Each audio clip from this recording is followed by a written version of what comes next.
Dans le Seigneur, nous bénissons encore une fois de plus notre Dieu, le Seigneur des Seigneurs, le Roi des Rois, le Tout-Puissant, l'homme de Galilée, le Créateur du ciel et de la terre, le Créateur des choses visibles et invisibles.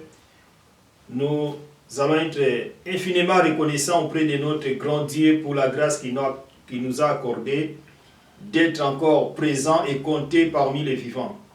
Et le moment est venu que nous voulons écouter sa parole, car la Bible dit que dans leur détresse, ils crièrent à l'Éternel, et l'Éternel les a envoyés, sa parole les a guéris. Je sais une chose, bien-aimés, que en ce moment que vous allez écouter ces messages, vous allez être guéris spirituellement, même si vous avez des blessures intérieures. Mais le Dieu que je prêche, c'est un Dieu qui est vivant.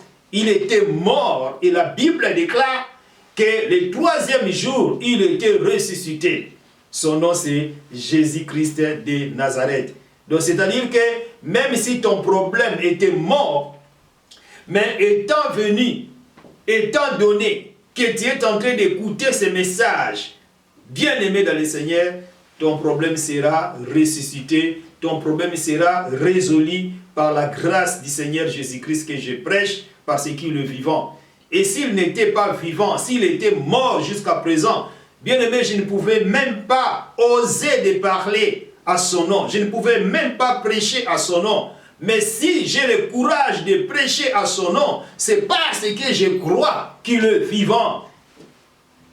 Et il est ressuscité parmi les morts. Je connais beaucoup de grands hommes de Dieu, beaucoup de prophètes qui étaient morts avant Jésus-Christ, même après Jésus-Christ, qui sont morts, mais ils ne sont pas ressuscités. Mais le Jésus que je vous prêche ce matin, ou ce soir, ou bien cet après-midi, ou bien cette nuit, ça dépend de l'heure à laquelle où vous allez suivre ce message. C'est Jésus-là, il va vous toucher. Crois seulement. N'ayez pas de doute, crois seulement et quelque chose va s'opérer dans vos vies. Cette année même 2022.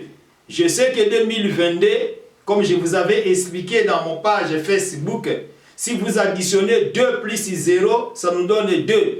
Plus 2, ça nous donne 6. Or, chiffre 6, c'est un chiffre de l'Antichrist.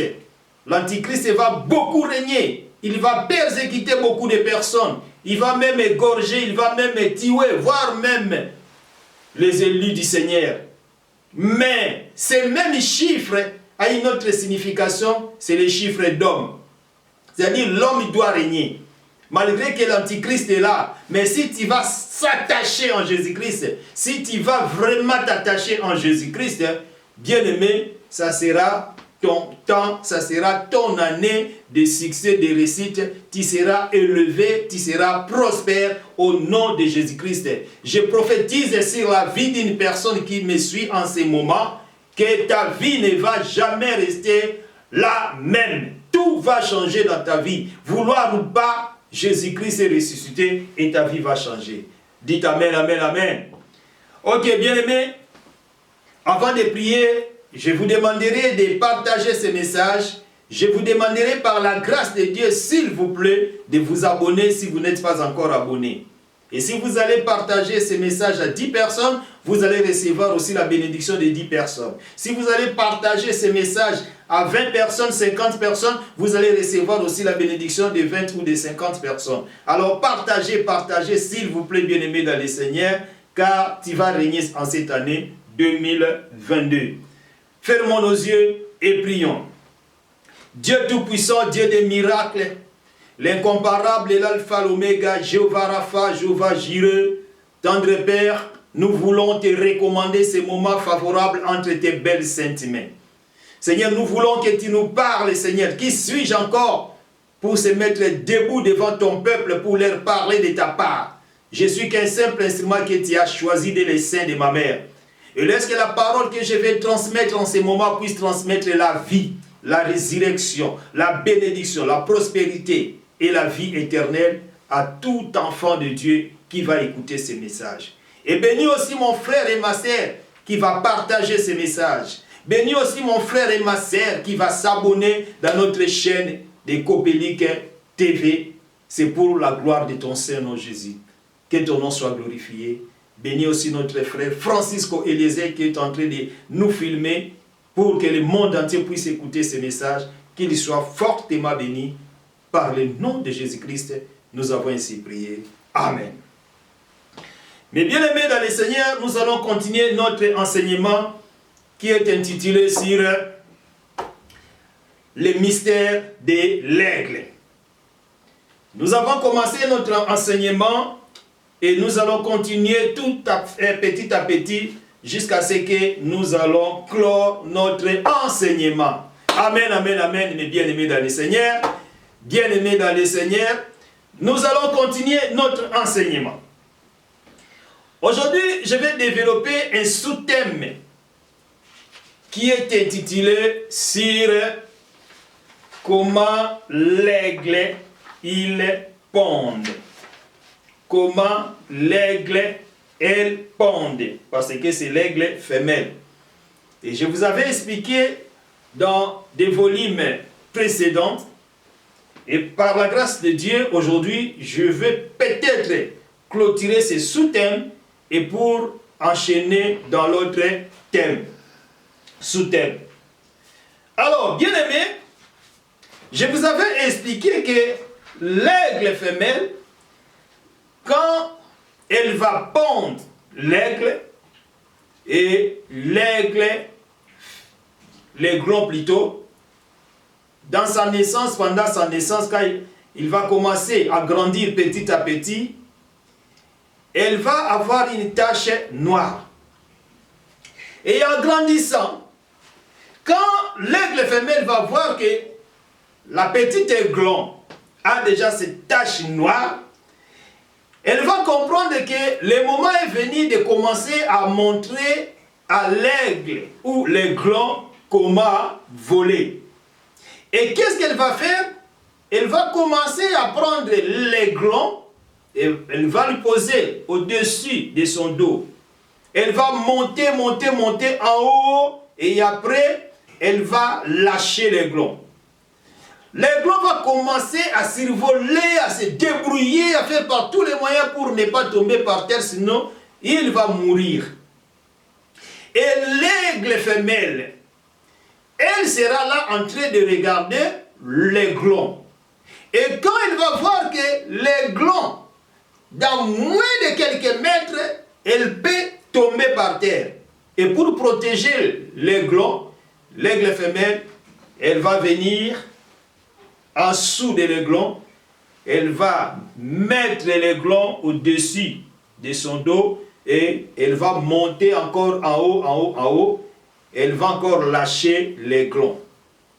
Pendant qu'elle va encore lâcher l'aiglon, bien aimé dans le Seigneur, l'aiglon va voir comme si elle va mourir. Il va commencer à crier. Donc, pour l'aiglon, il va voir que c'est fini pour lui. Mais étant donné que l'aigle femelle sera toujours là, elle va encore descendre plus vite pour secourir l'aiglon.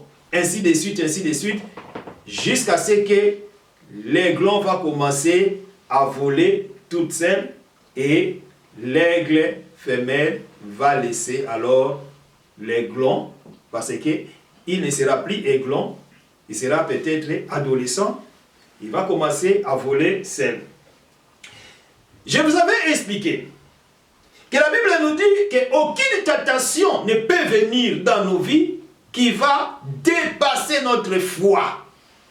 Tu peux être tenté, tu peux être éprouvé, mais Dieu ne pourra jamais permettre que tu sois vraiment fortement tenté, que la tentation qui va venir dans ta vie chrétienne ou dans ta vie spirituelle soit plus forte que, ou soit plus grande que ta foi. Non, Dieu ne pourra jamais les permettre. Dieu sera toujours là à ton côté pour te secourir. Et je vous avais expliqué aussi que l'aiglon, quand il va commencer à faire le nid et l'aigle, quand elle va commencer à faire le nid pour l'aiglon, ou soit pour les œufs, il va mettre aussi des épines. Il va mettre des plumes, des herbes, et et il va mélanger aussi avec des épines. Mais quand l'aiglon sera là, d'autre côté, elle va bien être assise. D'autre côté, il y aura des épines qui vont commencer à les piquer. Qu'est-ce que cela veut dire? Dieu peut autoriser d'autres circonstances mauvaises à arriver dans nos vies. C'est pour que nous croissons spirituellement. Il y aura des vents, il y aura des tempêtes, il y aura des combats, il y aura des épreuves. Mais nous ne pouvons jamais abandonner la vie chrétienne. Parce que nous savons bien que sur la terre, nous sommes que des passagers. Nous sommes que des visiteurs. Mais un jour, nous allons rentrer dans notre pays. C'est le paradis. Alors, je vais lire quelques versets bibliques dans le livre de Marc, chapitre 4, le verset 35 jusqu'au verset 39, pour vous expliquer quelque chose. Et par là, vous allez comprendre que ce n'est pas d'autres épreuves qui arrivent, qui sera peut-être par la volonté de Dieu, et d'autres épreuves qui arrivent. Ça peut être aussi, le diable peut vous tenter, le diable peut aussi chercher à vous combattre. Pourquoi? Pour quelle raison? Et vous allez comprendre. Mais malgré ça, Jésus-Christ ne peut jamais vous abandonner. Il sera toujours là. Parce que la Bible dit que le malheur atteint souvent les justes, mais l'Éternel l'en délivre toujours. C'est-à-dire, le malheur va arriver 10 fois, 5 fois, 20 fois, peu importe. Mais, étant donné que le malheur est là, le combat est là, ne pense pas que Dieu va t'abandonner. Dieu ne peut jamais t'abandonner. C'est-à-dire, tu es combattu. Pourquoi? Parce que tu as une grande bénédiction. Tu as la promesse de Dieu. Prenons l'exemple de Jésus-Christ, c'est lui-même l'exemple à suivre. Lui qui était Dieu fait chair, parce que la Bible l'appelle au nom d'Emmanuel. Emmanuel qui veut dire Dieu parmi les hommes. Il était descendu sur la terre en qualité d'un homme, 100% homme, 100% Dieu. Mais il était aussi tenté, il était aussi combattu. Mais il était sorti vainqueur, malgré qu'il était combattu, malgré qu'il était tenté. Mais la Bible dit qu'il n'avait même pas péché, même pas une goutte de péché. Alors nous allons prendre nos Bibles et nous allons lire dans le livre de Marc au chapitre 4, le verset 35 à 39. Qu'est-ce que la Bible nous dit? Je vais lire à vos places. Suivez-moi seulement, mes bien-aimés, dans le Seigneur. La Bible dit ceci. Ce même jour, sur le soir, Jésus leur dit, passons sur l'autre bord. Après avoir envoyé la foule, ils l'amenèrent dans la barque où il se trouvait. Il y avait aussi d'autres barques avec lui. Il s'éleva un grand tourbillon et le flot se jetait dans la barque, au point qu'elle se remplissait déjà. Et lui, il dormait à la poupe sur les coussins, et ils les réveillèrent et lui dirent, « Maître, ne t'inquiètes-tu pas de ce que nous périssons ?» S'étant réveillé, il menaça le vent et dit à la mer, « Silence !» Je suis venu dire à une personne qui traverse des moments difficiles, qu'il y a des tempêtes, des tourbillons et des vents. J'ordonne à ces vents, j'ordonne à qualité de l'homme de Dieu, j'ordonne à cette tempête de rester silence maintenant au nom de Jésus-Christ. Tais-toi! Et le vent cessa. Et il y eut un grand calme. Bien-aimé dans le Seigneur, la Bible dit que Jésus avait pris ses disciples. Et il avait dit à ses disciples ceci, que nous allons traverser, nous allons aller de l'autre bord, c'est-à-dire de l'autre côté. Nous ne pouvons jamais rester toujours ici, mais nous sommes obligés quand même de traverser, d'aller de l'autre côté ou de l'autre bord. Bien aimé, c'est là où il y a des problèmes. Là, je vais vous expliquer beaucoup de choses et ça va vraiment vous édifier. Pendant que Jésus était de l'autre côté avec ses disciples, il n'y avait pas eu de tempête, il n'y avait pas eu de problème. Mais quand Jésus s'est décidé, en disant à ses disciples que nous allons maintenant traverser ou aller de l'autre bord, c'est alors qu'il qu'il y avait eu la tempête. Je vais vous expliquer une chose. Bien-aimé, tu te poses tant de questions. Pourquoi il y a des problèmes dans ma vie? Pourquoi je suis combattu? Pourquoi ceci? Pourquoi cela? C'est parce que tu veux traverser la mer. C'est parce que tu veux aller de l'autre côté. C'est parce que tu veux aller de l'autre bord. La raison pour laquelle le diable sait que tu veux traverser pour aller de l'autre côté, pour aller de l'autre bord, pour rencontrer ta bénédiction. Et le diable ne pourra jamais te laisser tranquille. Le diable ne pouvait jamais te laisser à l'aise parce qu'il sait bien que tu l'avais déjà quitté depuis des années, depuis le jour que toi tu avais accepté Jésus-Christ, qu'il soit ton Seigneur et ton Sauveur. Depuis ce jour-là, tu t'es divorcé avec le diable et l'ennemi ne pourra jamais être content pour toi. L'ennemi ne peut jamais t'acclamer.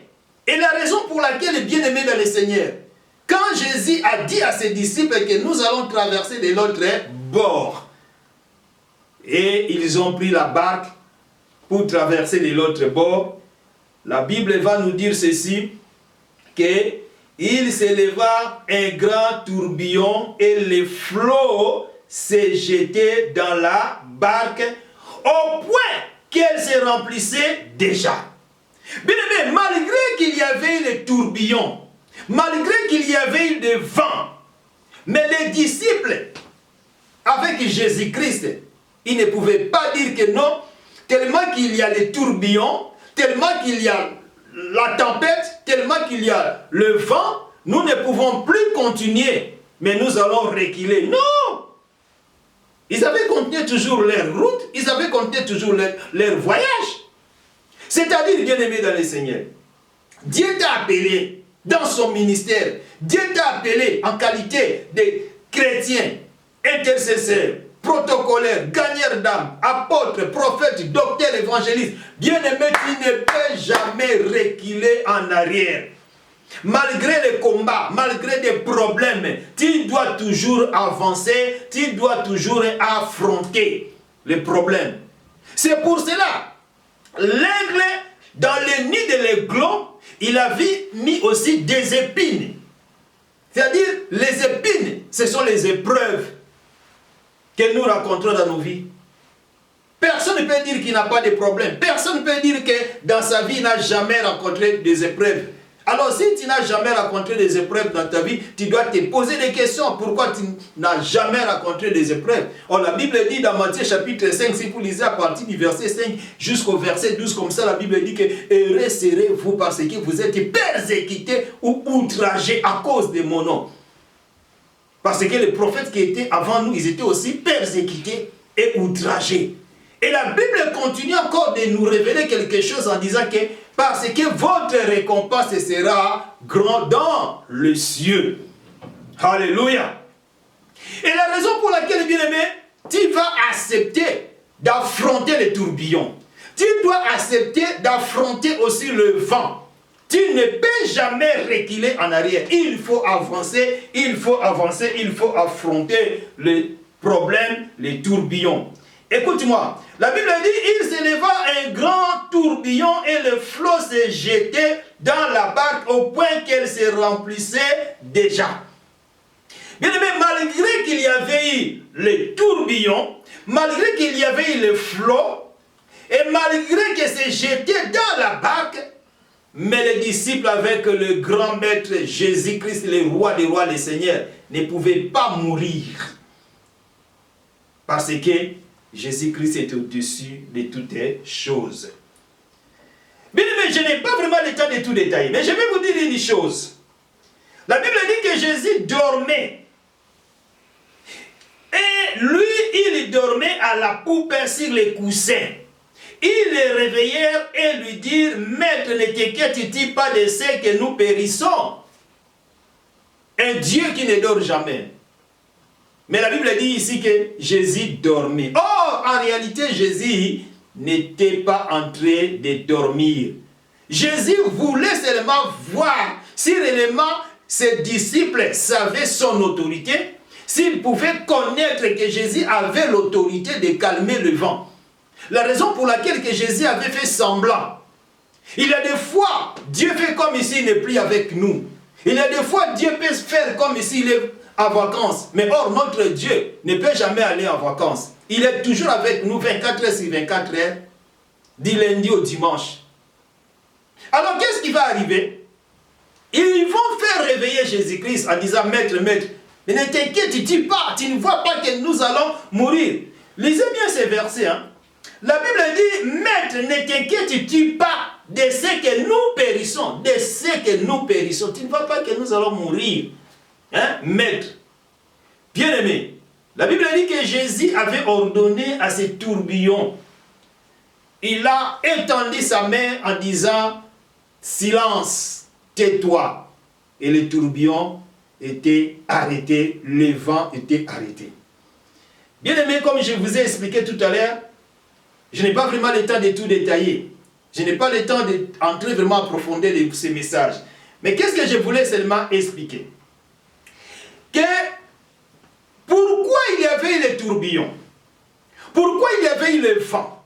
Pourquoi il y avait les flots? C'est parce que le diable savait qu'au bord de l'autre côté de la mer, il y avait eu un fou que la Bible appelle au nom de fou de Gadara.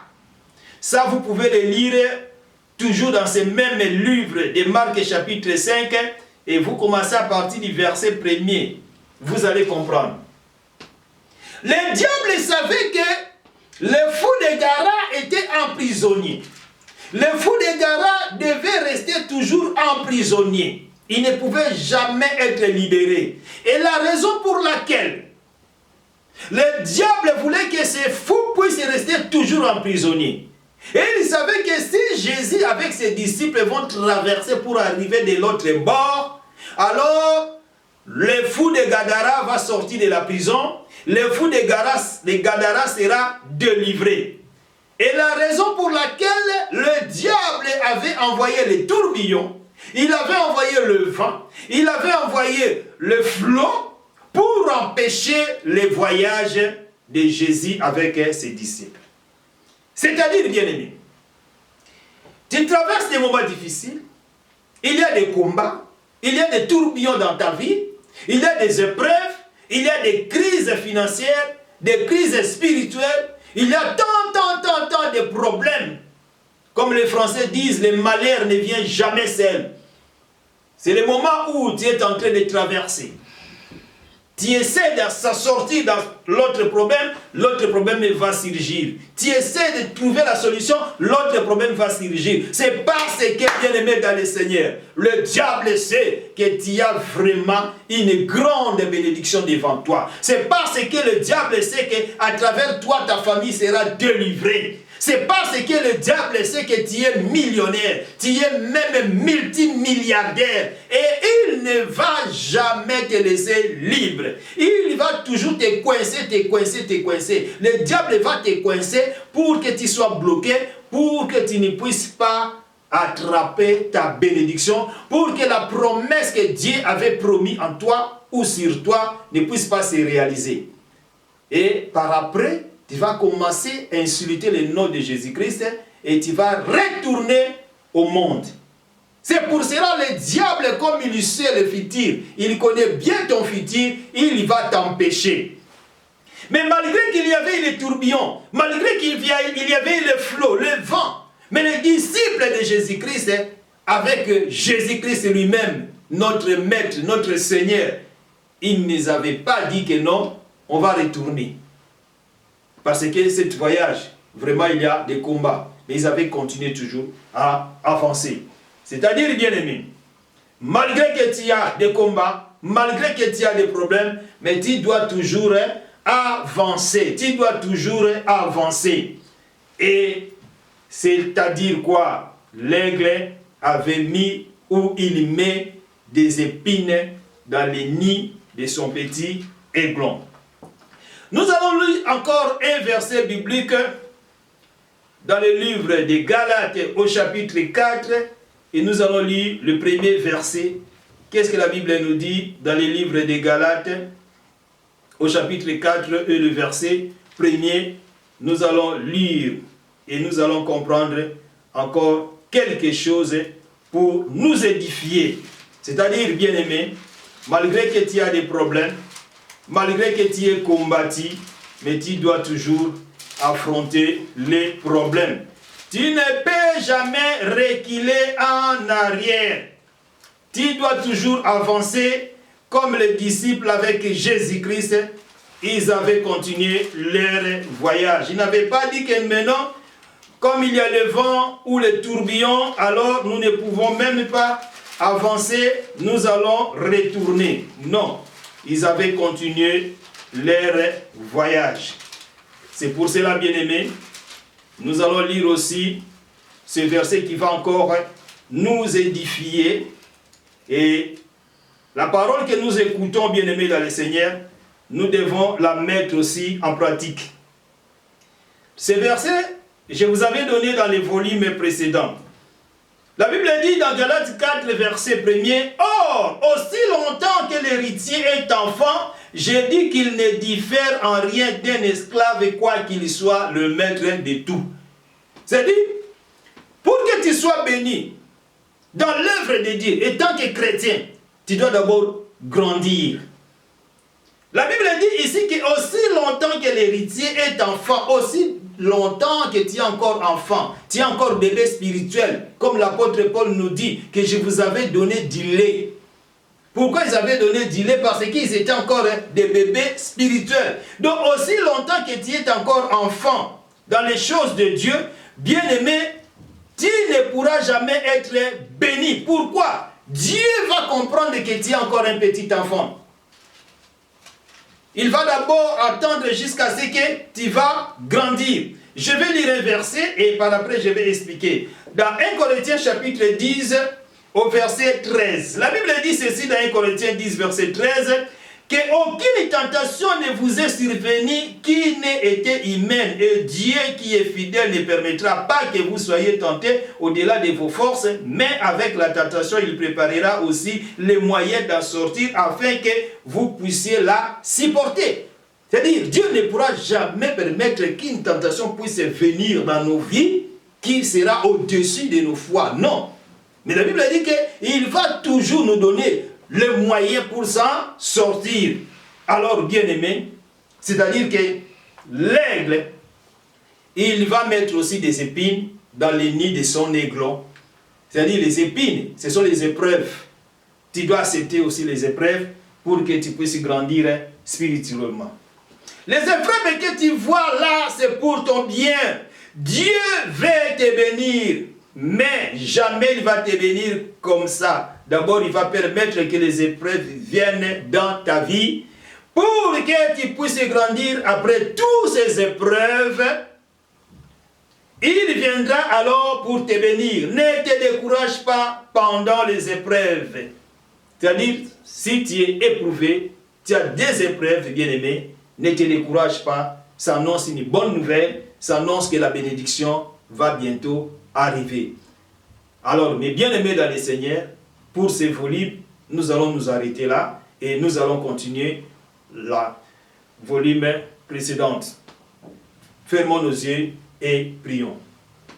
Dieu Tout-Puissant, nous te bénissons pour ces messages que tu nous as donnés. Bénis tous ceux qui vont écouter ces messages. Bénis tous ceux qui vont partager ces messages. Qu'ils soient bénis dans le nom de Jésus-Christ. J'ai ainsi prié. Amen. Que Dieu vous bénisse.